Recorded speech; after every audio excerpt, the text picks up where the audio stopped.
یومنا ھذا الی قیام یوم الدین اما بعد فقد قال اللہ سبحانہ تبارک و تعالی فی کتابہ المجید والقرآن الحمید وقولہ الحق بسم اللہ الرحمن الرحیم ولا تحسبن الذین قتلوا فی سبیل اللہ اموات بل احیاء عند ربهم یرزقون صلوات اللہم صلی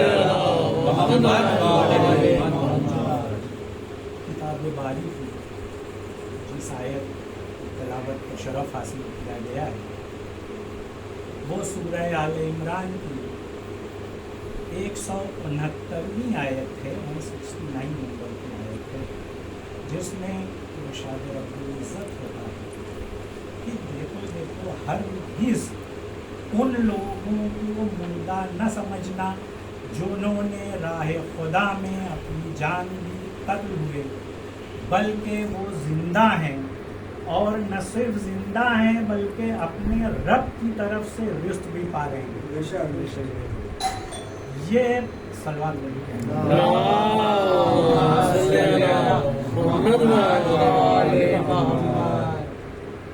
اب اس آیت میں جو تذکرہ ہو رہا ہے وہ شہداء کے تعلق سے ہے اور ظاہر سی بات ہے کہ جو بزرگ حضرات ہیں انہوں نے اس آیت کو کئی بار سنا ہوگا. جو نوجوان اور بچے ہیں میں ان کے لیے عرض کر رہا ہوں کہ یہ آیت جنگ بدر کے بعد نازل ہوئی اور کیوں نازل ہوئی اس کا سبب یہ تھا کہ جو لوگ بہرحال آپ توجہ اس طرف رکھیے گا اور آپ حضرات آگے آ جائیں تو زیادہ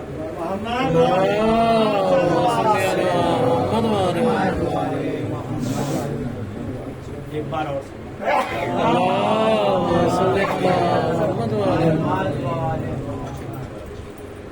تو جنگ بدر کے بعد یہ آیت نازل ہوئی اور اس وجہ سے نازل ہوئی کہ جو نئے نئے مسلمان ہوئے تھے اور جنگ بدر میں شہید ہوئے تھے ان کے اعزاء ان کے اقربا ان کے گھر والے پریشان تھے کہ بھائی جو ہمارے رشتہ دار شہید ہوئے ہیں وہ کس حالت میں. تو پروردگار نے یہ آیت نازل کی کہ بھائی وہ زندہ ہیں اور اللہ کی طرف سے رزق پا رہے ہیں. اور یہ آیت صرف انہی کے لیے نہیں ہے بلکہ یہ تسلسل سے قیامت تک کے لوگوں کے لیے ہے کہ جو بھی راہ خدا میں شہید ہوگا وہ زندہ ہوگا. اور شہید کی عظمت کو اجاگر کیا گیا ہے کہ دیکھو انہیں مردہ نہ سمجھنا، بالکل تصور تک نہ کرنا کہ وہ مردہ ہیں بلکہ وہ زندہ ہیں. اگر کسی نے یہ تصور بھی کر لیا تو یقیناً وہ دائرہ اسلام سے خارج ہو جائے گا کیونکہ وہ حکم قرآنی کی مخالفت کرے گا. لہٰذا سب کو اس بات پہ ایمان رکھنا ہے کہ جو شہید ہوئے ہیں وہ زندہ ہیں. اب مسئلہ آگے یہ آتا ہے کہ شہید کون ہے، شہید کی تعریف کیا ہے، ہم شہید کس کو کہیں گے. کیونکہ اب ہر ایک اپنے آپ کو شہید کہے کہ بھائی ہمارا رشتہ دار جو ہے وہ شہید ہو گیا ہے، وہ ہمارا اعزا شہید ہو گئے ہیں، وہ اقربا شہید. لیکن قرآن ہر ایک کو شہید نہیں کہتا. جو خدا کی راہ میں مارا جائے گا وہ شہید ہے. اب آپ تاریخ پہ نظر ڈالتے جائیے کہاں کہاں سے اس مسئلے میں لوگوں نے بے ایمانیاں کی ہیں اور کن کن لوگوں کو شہیدوں میں شامل کیا گیا ہے. اور میں اس بیان کو یہیں روکتے ہوئے ایک اہم بات یاد آ گئی ہے تو وہ عرض کر دوں کہ سورہ آل عمران اس کے تعلق سے جو پروردگار کا حکم ہے اور جو عام طور سے روایتوں میں ہوتا ہے کہ جو شخص سورہ آل عمران کی تلاوت ریگولر کرتا ہے تو پروردگار اس کے لیے کچھ فرشتے مقرر کر دیتا ہے جو اس کی طرف سے توبہ و استغفار کرتے رہتے ہیں. اور کب تک کرتے رہیں گے؟ بعض لوگوں نے قیامت تک کے لیے کہا ہے. تو اس سورے کی تلاوت کرنے کا بھی فائدہ ہے. اور قرآن میں تو کہا گیا ہے کہ بھائی آپ غور کیجئے، فکر کیجئے، صرف پڑھ لینا ہی کافی نہیں ہے، غور و فکر بھی کیجئے. اور ایک اور روایت ملتی ہے کہ جو اس سورے کی تلاوت کرتا ہے پروردگار کچھ فرشتے مقرر کر دیتا ہے جو کہ روز قیامت محشر کے میدان میں، جو عام طور سے روایتوں میں ملتا ہے کہ صاحب بہت سخت دھوپ رہے گی اور سورج سوا نیزے پہ رہے گا اور جو لوگ رہیں گے سب اپنے اپنے میں وہ رہیں گے، اس گرمی اور اس دھوپ میں وہ ملائکہ اور وہ فرشتے اس کے سر پہ بادل کی طرح سایہ فگن رہے تاکہ وہ اس گرمی سے محفوظ رہ سکے. لہٰذا اس سورے کی تلاوت کرنا بھی بہت اہم ہے، اور بھی بہت سے اس کے فائدے ہیں. بہرحال اس مجلس میں وقت نہیں ہے کہ سب فائدے عرض کیے جائیں. اور صرف اس سورے نہیں بلکہ قرآن کے ہر سورے کی تلاوت، سب سورے کی اہمیت ہے. کسی کی کہیں ہے، کسی کی کہیں ہے. سورہ توحید کی تلاوت کریے، اس کی الگ اہمیت ہے. اور دوسرے سورہ یاسین کی تلاوت کیجیے، اس کی اہمیت الگ ہے کیونکہ اسے قرآن کا قلب کہا گیا ہے اور اس کی ثواب بھی بے انتہا ہے سورہ یاسین کی تلاوت کا. اور اس کے بعد سورہ واقعہ کی تلاوت کیجیے. سورہ واقعہ میں یہ ہے کہ بھائی آپ اگر معاشی طور پہ پریشان ہیں اور سورہ واقعہ کی تلاوت کرتے ہیں آپ، تو آپ کی معاشی پریشانیاں بھی دور ہوں گی. اور اس کے علاوہ سورہ واقعہ میں تذکرہ ہے کہ بھائی کس کا اعمال نامہ دائیں ہاتھ میں ملے گا، کس کا اعمال نامہ بائیں ہاتھ میں ملے گا، اور جن کا دائیں ہاتھ میں ملے گا ان کو پروردگار کی کون کون سی نعمتیں ملیں گی، اور جن کو بائیں ہاتھ میں ملے گا ان کو پروردگار کی طرف سے کون کون سی سزائیں ملیں گی. لہٰذا وہ بھی دیکھنا ضروری ہے اور اپنے آپ کو اس طرح بنانا چاہیے کہ بھائی دائیں ہاتھ والا نامہ اعمال آئے، بائیں ہاتھ والا نہ آئے. صلوات پڑھیے محمد.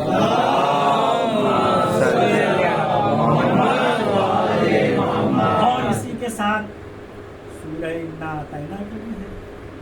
اور سب سے اہم مطلب ہر سورے برابر ہے، اس کے ساتھ ساتھ دوسرے سورے بھی ہیں جن کی تلاوت کرنا چاہیے.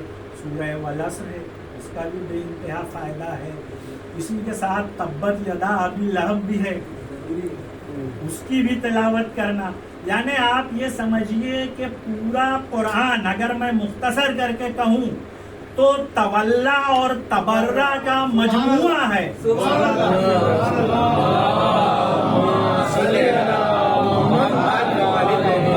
تولا جس میں مدح اہل بیت ملے گی آپ کو، تبرہ دشمنان اہل بیت کی مذمت ملے گی. اب جو لوگ کہتے ہیں کہ بھائی نہیں ایسا نہیں ویسا نہیں، اور ایک سورہ تحریم ہے جس کا بہت خاص طور سے تذکرہ کرنا چاہوں گا کہ سورہ تحریم میں یہ موجود ہے کہ بھائی رسول کی 2 بیویوں کے دل ٹیڑھے ہو گئے. یہ میں نہیں کہتا، سورہ تحریم ہے قرآن، اور اس کے بعد قرآن نہیں کہتا کہ بھائی ان کے دل سیدھے ہوئے کہ نہیں، اور بیویوں کا نام بھی نہیں بتایا اس کو. لہٰذا ان سب کی بھی تلاوت کرتے رہیے تاکہ آپ کو علم ہوتے رہے، غور و فکر کرتے رہیے. اب میں اپنے بیان کی طرف آ رہا ہوں کہ بھائی اب جو شہید کا مسئلہ آیا تو شہید کسے کہیں گے. اب لوگوں نے شہید کی بہت پھیلاؤ میں لے لیا. اب اشارہ کرتے ہوئے میں آگے بڑھ جاتا ہوں کہ صاحب باقاعدہ امام حسین علیہ السلام کے ایک ضد میں ایک لا کے کھڑا کیا گیا ہے کہ بھائی فلاں صاحب بھی شہید ہے. بات میں اشارے میں کر رہا ہوں کہ بھائی کیوں شہید ہیں. شہادت کا ایک ان کا ایک پیمانہ، کیا اس پیمانے پہ وہ پورے اترتے ہیں؟ کیا صاحب ایسا ہے کہ وہ پورا تھے اور ان کے کسی گورنر نے کسی غیر مسلم سے کچھ کام کروایا تھا، مزدوری نہیں دی، اس نے شکایت ان کے پاس کی اور انہوں نے کہا کہ نہیں صحیح ہے، میرا گورنر جو ہے وہ بالکل صحیح ہے. اس بات سے وہ جو غیر مسلم تھا اس میں مشتعل ہو کے ان کو قتل کر دیا۔ تو قتل کیوں کیا؟ قتل اسلام کے لیے تو ہوا نہیں، قتل اس وجہ سے ہوا کہ انہوں نے اس کی روزی جو اس کا پیسہ تھا محنت کا وہ کیا نہیں۔ اسلام کہتا ہے کہ مزدور کا پسینہ خشک ہونے سے پہلے اس کی محنت اور اس کی مزدوری دے دی جائے، اور اسلام کا یہ لیبر قانون، لیبر لا دنیا کو ایک دعوت فکر دیتا ہے۔ ہمارے ہندوستان میں بھی لیبر لا ہے، لیکن وہ اتنا نہیں ہے کہ اس طریقے سے کرے کہ بھائی مزدور کی مزدوری اس کا پسینہ خشک ہونے سے پہلے دے، لیکن جب آپ مزدوری اس کی نہیں دو گے تو اس کا رد عمل یہ آئے گا، اور پھر آپ اس کو شہیدوں میں شامل نہیں کر سکتے، کیونکہ آیت نے کھلے طور پہ کہہ دیا ہے کہ جو خدا کی راہ میں مارے جائیں وہ شہید ہے، جو کسی دشمنی میں مارے جائیں، جو حق ادا نہ کرنے کی صورت میں مارے جائیں، وہ جو ہے شہید نہیں ہے۔ مسلمانوں نے قاتلوں کو بھی شہید بنا دیا، مقتولوں کو بھی شہید بنا دیا، ظالم کو بھی شہید بنا دیا، مظلوم کو بھی شہید بنا دیا۔ لہٰذا اب یہ ضروری ہے کہ یہ چھان بین کی جائے کہ کیا کون شہید ہے اور کون شہید نہیں ہے۔ صلوات پڑھیے صلی اللہ محمد وعلی محمد۔ اسی طریقے سے یہ سلسلہ آگے بڑھتا گیا اور یہاں تک بڑھ گیا کہ اور بھی حکمراں جو مارے گئے انہیں بھی شہید کر دیا گیا۔ بھائی شاہ فیصل مارے گئے، ان کو بھی شہید کا درجہ دے دیا گیا۔ کیوں مارے گئے؟ ان کے بھتیجے نے ان کو قتل کر دیا، اور اس وجہ سے قتل کیا کیونکہ حکومت کا مسئلہ تھا، اقتدار کا مسئلہ تھا، لہٰذا انہیں بھی شہید میں شامل کر لیا گیا۔ اما حد تو یہ ہو گئی کہ دہشت گردوں کو بھی شہادت کا رتبہ دے دیا گیا۔ بھائی اسامہ بن لادن کو، خیر یہاں تو کسی میں ہمت نہیں تھی کیونکہ حکومت فوراً گرفتار کر لیتی، اسے شہادت کا درجہ دیا جاتا، لیکن پڑوسی ملک میں اسامہ بن لادن کو بھی شہید کا درجہ دے دیا گیا، ایمن ظواہری کو بھی شہید کا درجہ دے دیا گیا۔ تو بھائی یہ شہید کا تمغہ جو بانٹتے جا رہے ہیں یہ کیا ہے؟ آخر پروردگار سے پوچھوں کہ پروردگار تو نے یہ آیت نازل کی اور یہاں تو مسلمان شہادت کا تمغہ ہر ایک کو دیے جا رہے ہیں، قاتل کو بھی دیے جا رہے ہیں، مقتول کو بھی دیے جا رہے ہیں، ظالم کو بھی دیے جا رہے ہیں، مظلوم کو بھی دیے جا رہے ہیں، دہشت گردوں کو بھی دیے جا رہے ہیں، جو دہشت گردی سے لڑ رہے ہیں ان کو بھی دیے جا رہے ہیں، بادشاہان وقت کو بھی دیے جا رہے ہیں۔ آخر میرے پروردگار یہ کیا ہے؟ ممکن ہے پروردگار جواب دے کہ کیا تم نے قول رسول نہیں سنا؟ میں نے اسی لیے ایک بیریئر لگا دیا، ایک جگہ روک دیا کہ دیکھو شہید وہ ہوگا من ماتا علی حب آل محمد ماتا شہیدا۔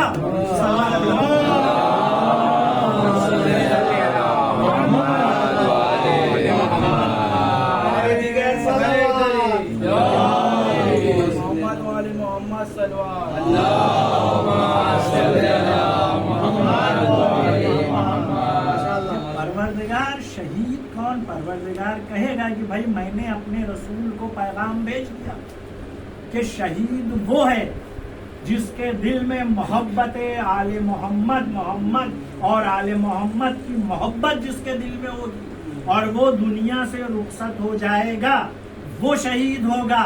اب ہم نے اسی معیار پہ پرکھنا شروع کیا کہ بھائی فلاں صاحب شہید، لیکن کیا ان کے دل میں آل محمد اور محمد کی محبت تھی؟ اگر محبت نہیں تھی تو پھر ان کو شہید ڈکلیئر نہیں کر سکتے، آپ لاکھ شہید انہیں کہیے، لیکن پروردگار انہیں شہید تسلیم کرنے کے لیے تیار نہیں ہے۔ صلوات پڑھیے محمد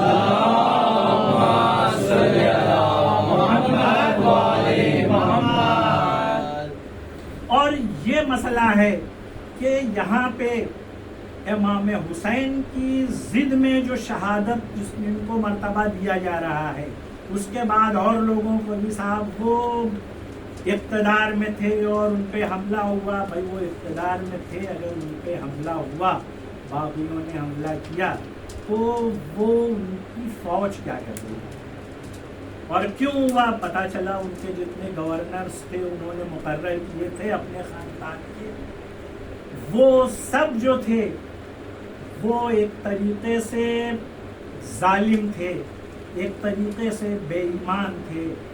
وہ اپنے اپنے رشتہ داروں کو مال غنیمت بانٹ دیا کرتے تھے.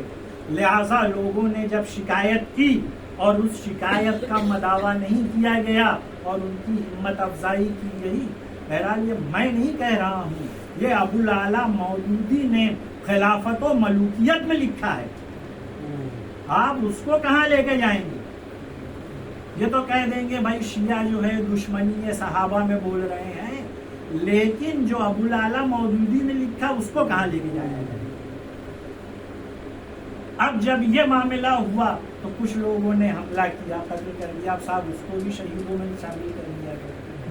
لیکن وہاں پہ بھی یہ ہے کہ بھائی ہم دیکھتے ہیں قول رسول ہے کہ جس کے دل میں بھی محبت اور محمد اور آل محمد کی محبت رہے, وہی جو ہے وہ اس کو شہادت کا درجہ ملے گا. لیکن یہاں تو آل محمد سے بغض بھرا ہوا ہے, تو ہم تو کسی حالت میں انہیں شہید نہیں مان سکتے اور کسی حالت میں یہ نہیں کر سکتے کہ انہیں شہید کیا جائے. اور امام حسین کا مقابلہ کیا؟ آپ شہید کی بات کر رہے ہیں, وہ سید الشہداء ہیں, ان کا کوئی کیا مقابلہ کرے گا؟ ان کا کوئی مقابلہ کر ہی نہیں سکتا. جب انبیاء ان کا مقابلہ نہیں کر سکتے, آدم ان کا مقابلہ نہیں کر سکتے, نوح ان کا مقابلہ نہیں کر سکتے, جبکہ اسماعیل اور ابراہیم کو پروردگار نے کہا کہ بھائی یہ قربانی جو ہے ذبح عظیم کے لیے ٹال دی گئی ہے, تو وہ مقابلہ نہیں کر سکتے, تو خاطی انسان کہاں مقابلہ کرے گا؟ لہذا ان کا مقابلہ تو کوئی کر ہی نہیں سکتا ہے. اور ان کے لیے تو خود رسول اکرم جناب محمد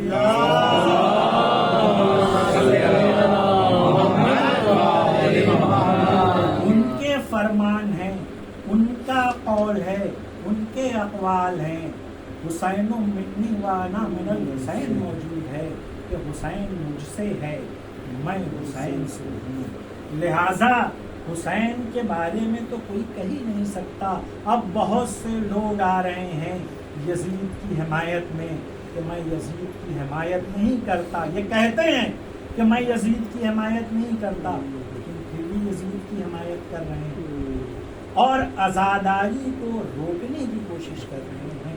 بھائی عزائے سید الشہداء کوئی کلچر یا کوئی اس قسم کی چیز نہیں ہے, بلکہ یہ ایک عبادت ہے. اور ہم جتنا یہ عزاداری سید الشہداء میں شامل رہیں گے, وہ عبادت میں شامل رہیں گے, اس کی جزا ملتی رہے گی. خود ائمہ اس عبادت میں شامل تھے. آپ ہر امام کو دیکھ لیجئے, امام سید سجاد اس عبادت میں شامل تھے, امام محمد باقر اس عبادت میں شامل تھے. نہ صرف شامل تھے بلکہ لوگوں کو تلقین کرتے تھے کہ بھائی عزاداری جہاں تک ہو سکے کرو, غم حسین مناؤ. خود امام محمد باقر تھے, خود امام جعفر صادق تھے, امام موسی کاظم نے بھی یہ درس دیا اور امام رضا نے بھی یہ درس دیا. بہرحال میں اپنی منزل پہ آ گیا اور آپ کو جہاں تک لانا چاہتا تھا وہاں تک آ گیا کہ امام رضا علیہ السلام نے بھی یہ درس دیا کہ بھئی عزاداری کرو. آج جو آپ مجلس سنتے ہیں, جو لفظ مجلس آتا ہے, بھئی فلاں جگہ مجلس ہے, فلاں جگہ مجلس ہے, فلاں جگہ مجلس ہے, یہ لفظ بعض روایتوں میں ملتا ہے کہ 8ویں امام امام علی رضا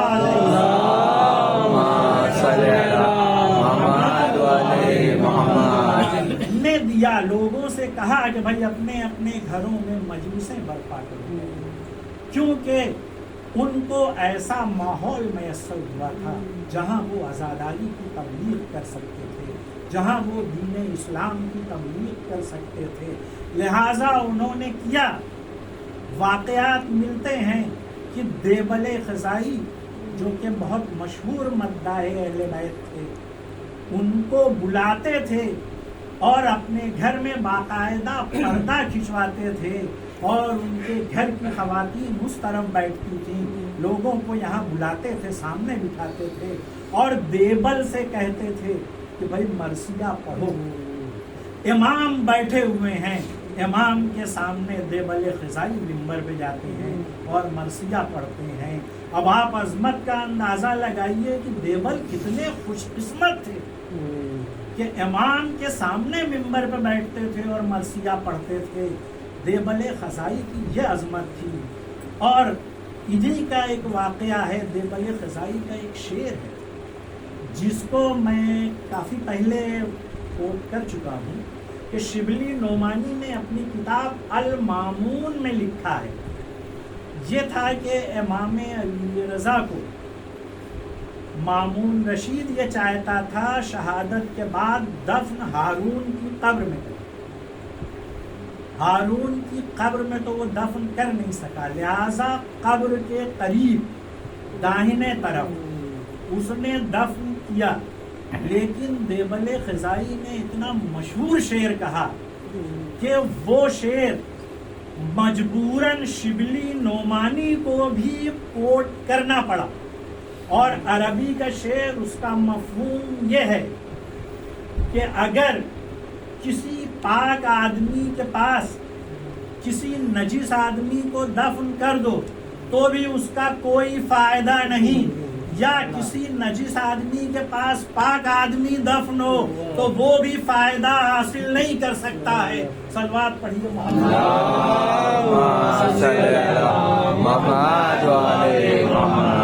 امام رضا کو جب ولی عہدی دی گئی، امام رضا نے قبول کرنے سے انکار کیا، لیکن جب زیادہ اصرار ہوا اور ایک دبے الفاظ میں دھمکیاں دی گئیں تو امام رضا نے کہا ٹھیک ہے، اس کو چند شرائط کے ساتھ ایسے قبول نہیں کیا۔ اور مامون کے تعلق سے میں اکثر بیان کرتا ہوں کہ یہ شخص محب امام نہیں تھا، بلکہ وہ اپنی حکومت بچانے کے لیے اس قسم کے اقدام کرتا تھا کہ اس کی حکومت بچی رہے، بغاوت نہ ہو اور امام سامنے رہیں تاکہ امام پہ بھی نظر رکھ سکے۔ اور اس نے ایک اپنے سپہ سالار کو بھی قتل کروا دیا۔ کیوں؟ کیونکہ اس کو یہ خوف ہو رہا تھا کہ کہیں وہ اقتدار پر قابض نہ ہو جائے، لہذا وہ امام کو سامنے رکھا۔ اور بہت سے واقعات ہیں، بہرحال ایک واقعہ میں بیان کر دیتا ہوں کیونکہ دامن وقت میں گنجائش نہیں ہے، کہ وہاں پہ خراسان اور اطراف میں قحط تھا، بارش نہیں ہو رہی تھی، گرمی بہت زیادہ تھی۔ اب لوگ آئے خلیفہ کے پاس، مامون کے پاس، کہ بھائی بارش نہیں ہو رہی ہے، ہم کیا کریں؟ آپ خلیفہ وقت ہیں، آپ اللہ سے دعا کریں بارش برسائیں۔ ظاہر سی بات ہے کہ یہ خلیفہ کیسے تھے یہ سب کو معلوم ہے، لہذا انہوں نے کہا ایسا ہے کہ اب وہ پروردگار کی مرضی نہیں ہے تو بارش نہیں ہو سکتی۔ لوگوں نے کہا نہیں، پھر ہمارا کیا ہوگا؟ لوگ یہاں پہ مر جائیں گے، گرمی کی شدت اتنی ہے، آخر کیا کیا جائے؟ تو اس پہ مامون نے امام رضا علیہ السلام کو بلوایا، اور یہ بلانا، آپ حضرات صلوات پڑھیے ذرا،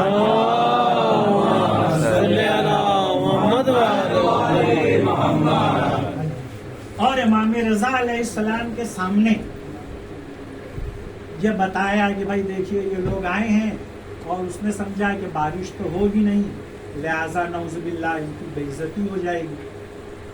اس نے کہا ایسا ہے ابن رسول اللہ، یہ لوگ آئے ہیں اور بارش نہیں ہو رہی ہے، بہت گرمی ہے، اور یہ لوگ کہہ رہے ہیں کہ بھائی بارش نہیں ہوئی تو ہم لوگ ہلاک ہو جائیں گے، کیا کریں گے؟ امام نے کہا ٹھیک ہے، پھر آپ دعا کیجیے گا، ٹھیک ہے میں دعا کروں گا، لیکن ایسے دعا نہیں کریں۔ کہا سب لوگوں کو ایک میدان میں جمع کرو۔ اعلان ہو گیا اور پورا شہر میدان میں آ گیا ہے کہ بھائی امام رضا جو ہیں وہ بارش کے لیے دعا کریں، لہذا پورا شہر ٹوٹ پڑا۔ اور اس کے بعد امام تشریف لائے، جس طریقے سے رسول اللہ تشریف لاتے تھے، جس طریقے سے مولا کائنات تشریف لاتے تھے، اسی شان و شوکت کے ساتھ امام آئے اور پہاڑ پہ گئے۔ ہارون رشید بھی موجود ہے، اس کی پوری کیبنٹ موجود ہے، اس کے سارے سپہ سالار موجود ہیں، بڑے بڑے فوجی افسران موجود ہیں، اور پورا مجمع موجود ہے، اور امام کو دیکھ رہا ہے۔ امام نے ایک بار ہاتھ بلند کیا، دعا مانگی، بادل آنا شروع ہوئے، لوگوں نے بھاگنا شروع کیا کہ ابھی بارش شروع ہو جائے گی۔ امام نے کہا رکو، یہ بادل ابھی یہاں نہیں برسے گا، فلاں جگہ برسے گا۔ پھر بادل کا ریلا آنے لگا، پھر امام نے کہا دیکھو یہ بادل یہاں نہیں برسے گا، فلاں جگہ برسے گا۔ پھر بادل کا ریلا آنے لگا، امام نے کہا دیکھو یہ یہاں نہیں برسے گا، دوسری جگہ برسے گا۔ پھر بادل کا ریلا آیا، امام نے کہا دیکھو یہ یہاں برسے گا، لیکن کچھ وقت ہے، تم لوگ اپنے اپنے گھروں کو چلے جاؤ۔ لہذا جب مجمع چھٹ گیا، اپنے اپنے گھروں پہ چلا گیا، تب زوردار بارش شروع ہوئی۔ اب پورے شہر میں مشہور ہو گیا کہ بھائی امام رضا نے پروردگار سے دعا کی اور پروردگار نے بارش بھیجی، امام رضا کے وسیلے سے بارش ہوئی، اور لوگوں کو جو پیاسے تھے، جو پریشان حال تھے، ان کی پریشانیاں دور ہوئی۔ اب اور یہ جو خلیفہ تھے، ان کی دعا کا کوئی اثر ہی نہیں ہوا، انہوں نے تو انکار کر دیا تھا، لیکن امام نے دعا کر کے اور تمام شہر والوں کو بچا لیا اور بارش ہو گئی۔ اب یہ لوگ واپس محل میں آئے، امام رضا اپنے کمرے میں چلے گئے، سب فوجی افسران اور پوری کیبنٹ موجود ہے۔ اب مامون رشید بے انتہا شرمسار، اس کی کتنی بے عزتی ہوئی آپ سوچ نہیں سکتے تھے۔ اب پھر اس نے اپنی عزت بچانے کے لیے ایک بار امام کو پھر طلب کیا، کہا ایسا ہے ابن رسول اللہ کہ آپ نے دعا کی تو بارش ہوئی، دعا تو کوئی بھی کرتا بارش ہو جاتی، یہ کوئی آپ کا معجزہ نہیں ہے، یہ کوئی آپ کا نعوذ باللہ وہ نہیں ہے کہ بارش ہو گئی آپ کے کہنے سے، یہ تو آپ نے دعا مانگا، پروردگار کسی کی بھی دعا قبول کرتا ہے، کوئی بھی دعا کرتا بارش ہو جاتی۔ اب اس بیوقوف سے یہ کوئی کہتا کہ بھائی لوگوں نے اتنے دن دعائیں بھی کی ہوں گی، دعا کرتے کرتے تو نے بھی دعائیں کی، ہار گئے، بارش نہیں ہوئی، لیکن جب رسول کا وسیع دعا کرتا ہے تو جو دعا کرتا ہے وہ دعا قبول ہوتی ہے۔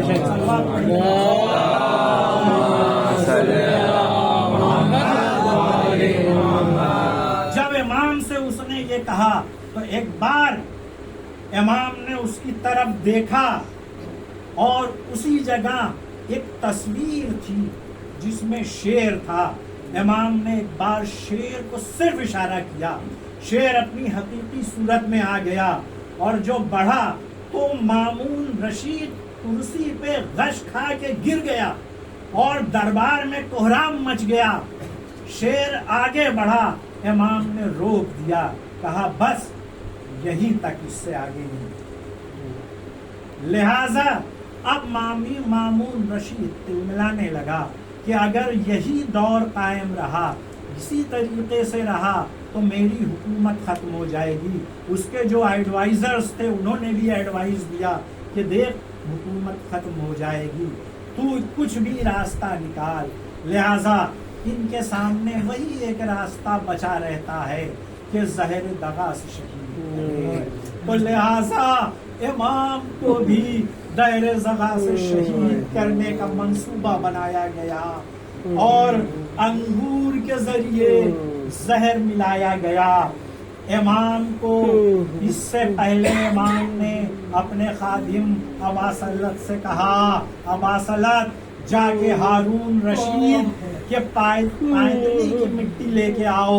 وہ مٹی لائے، امام نے سونگا مٹی پھینک دیا، کہا ایسا ہے دائیں طرف کی مٹی لے کے آؤ۔ وہ مٹی لے کے آئے، امام نے سونگا، کہا اے ابا سلط یہ مٹی جو ہے اس میں میرے خون کی بو آ رہی ہے، ایک بات یاد رکھنا، ابھی مامون کا قاصد آئے گا، مجھے بلائے گا، میں جاؤں گا، اگر میں واپسی میں اپنے سر پہ آبا ڈال کے آیا تو یہ سمجھ لینا کہ مامون نے مجھے زہر دے دیا ہے، لہذا تم مجھ سے کلام نہ کرنا، میرا بیٹا مدینے سے آئے گا، وہ کفن و دفن کا انتظام کرے گا، غسل و کفن کا انتظام کرے گا۔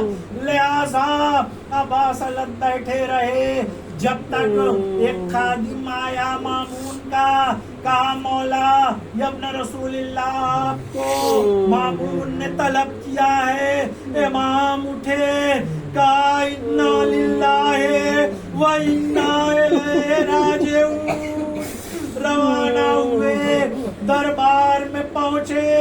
ایک بار مامون بیٹھا ہوا تھا، تشت میں انگور تھے، امام کے استقبال کے لیے کھڑا ہوا اور تخت میں انگور جو تھے، انگور کا ایک گوشہ الگ رکھا ہوا تھا، اس گوشے کو پیش کیا۔ امام نے کہا مجھے حاجت نہیں ہے انگور کی، کہا ابن رسول اللہ انگور نوش کرنا پڑے گا، اس کا مطلب آپ مجھ پہ یقین نہیں رکھتے ہیں، آپ مجھ پہ الزام لگا رہے ہیں، دیکھیے میں دوسری طرف کا انگور اٹھا کے کھایا۔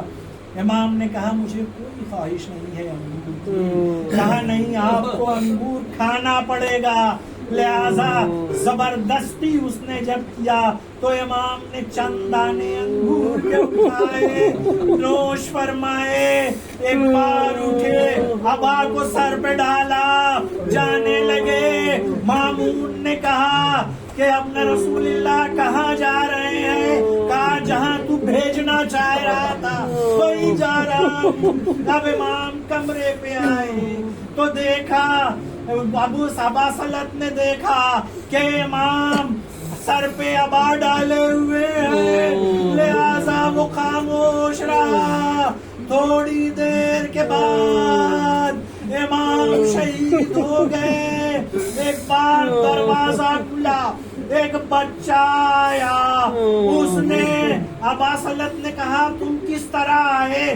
دروازہ بند ہے۔ بچے نے کہا میں امام وقت ہوں، مجھے کسی دروازے کی ضرورت نہیں رہتی۔ آئے، امام نے، بعض روایتیں یہ ہیں کہ غسل دیا، کفن دیا، بعض روایتیں یہ ہیں کہ ایک بار جنازہ اوپر گیا۔ ابا سلط نے کہا ابھی ہارون رشید آ جائے، مامون رشید آ جائے گا، لیکن نوے امام نے کہا ابھی جنازہ واپس آئے گا۔ جنازہ واپس آیا، غسل و کفن ہو چکا تھا۔ ایک بار امام محمد تقی نے کہا کہ ایسا ہے ابا سلط کہ ابھی تھوڑی دیر میں مامون آئے گا۔ تھوڑی دیر کے بعد مامون آیا اور امام کا جنازہ دیکھ کے گریہ زاری کرنے لگا۔ یہ گریہ زاری اس کا خوف تھا، امام کے غم میں گریہ زاری نہیں کر رہا تھا۔ امام کا جنازہ اٹھا، غریب الغربا امام، وطن سے دور امام کا جنازہ اٹھا۔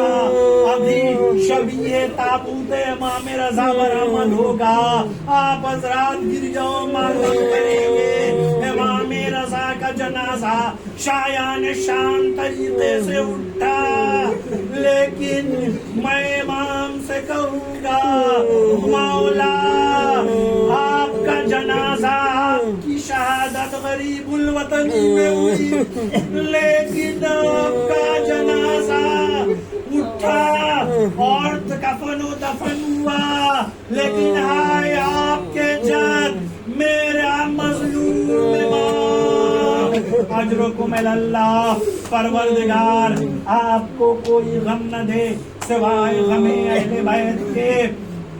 امام حسین کا جنازہ بے گورو کفن پڑا رہا، قافلہ روانہ ہوا۔ ایک واقعہ ہے کہ ایک فیملی تھی، ان کے ساتھ چھوٹا بچہ تھا، 6 مہینے سے زائد رہا ہوگا، میاں بیوی۔ وہ لوگ تہران سے قم سفر کر رہے تھے اور راستے میں بے انتہا برف باری ہو رہی تھی اور ان کی گاڑی خراب ہو گئی۔ اب ٹھنڈک اتنی زیادہ تھی کہ زوجہ نے کہا کہ اگر اس بچے کو ابھی گرمی اور گرم وہ نہیں دیا گیا تو بچہ ختم ہو جائے گا۔ اب وہ بیچارے بہت پریشان ہوئے کہ کیا کریں، ان کی کچھ سمجھ میں نہیں آیا۔ شوہر نے کہا اچھا بچے کو میرے ہاتھ میں دے دو۔ اس نے بچے کو لیا اور سڑک پہ آ کے کھڑا ہو گیا۔ اب جو کاریں گزر رہی تھی سب نے روک دیا، سب نے، کسی نے کمبل دیا، کسی نے اس کو جو ہے دودھ گرم دیا، کسی نے گرم پانی دیا۔ وہ شخص جب کار ٹھیک ہو گئی اپنے وطن پہنچا، لیکن وطن پہنچ کے اس قدر رونے لگا، اس قدر رونے لگا۔ اہلیہ نے پوچھا کیا ہوا؟ کہا مجھے یاد آ گیا، ارے ان لوگوں نے تو میرے بچے کی مدد کی، لیکن ہائے مظلوم کربلا، 6 مہینے کے علی اصغر میدان کربلا میں دشمن سے پانی مانگ رہے ہیں، لیکن دشمن نے 3 بھال کا تیر، علی اصغر شہید ہو گئے۔ انا للہ و انا الیہ راجعون۔ پروردگار